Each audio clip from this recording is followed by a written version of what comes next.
on emotional control, it's my observation and real belief that Sidney Crosby made quite a transformation when Mike Sullivan came on board that allowed them to win the subsequent cups that they did. From one playoff to the next, like he was, and in some ways, in Sid's defense, justifiably, he was a real whiner, complainer, yapper to the referees about, the lack of calls against them. I really believe, and I'd love to know someday, and I'll maybe meet Mike someday, but they surely must have had a bunch of conversations, because from one year to the next, Sid's emotional control went from 2 or 3 on the scale to 8 or 10 on the scale, where he just played hockey and focused on hockey, and he was a force, and they won a couple of cups, I think largely, or certainly a large part, because of it. So it's that emotional control aspect of being a great athlete.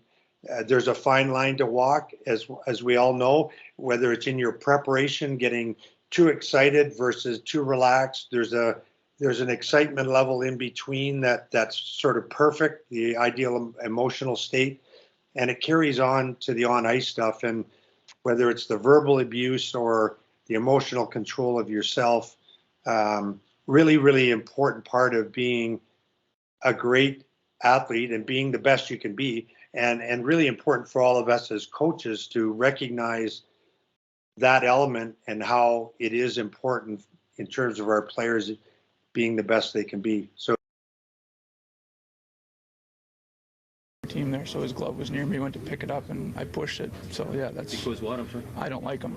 There's a lot of stuff going on out there, so that's, there's no reason to explain. I don't have to sit here and say why I pushed the glove away. They're doing a lot of things out there too, and you know what? We don't like each other. And was I going to sit there and pick up his glove for him, or what was I supposed to do? Some people say you may skate away, but skate away. Okay, well, I didn't that time, so.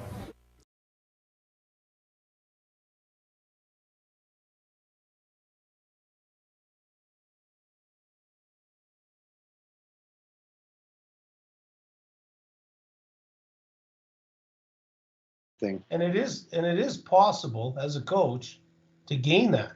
I know on the teams that we've had the most success with, we're more focused in on playing the game and not discussing life with the referees, or the kids will do it. If you show that sort of I call it the no tolerance end of it, but you have to give them a reason why. And I just, one of the best compliments I ever got was from a guy at an Air Canada Cup. He said, "Your team's silent."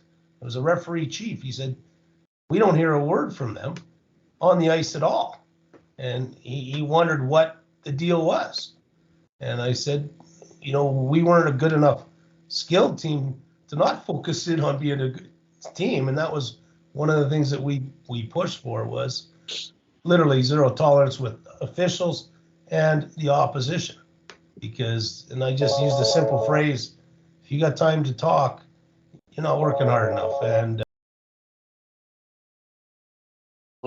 reinforce Jordan's point too, that totally agree with all those comments, Brack. And again, it's really important that the coaches walk the walk.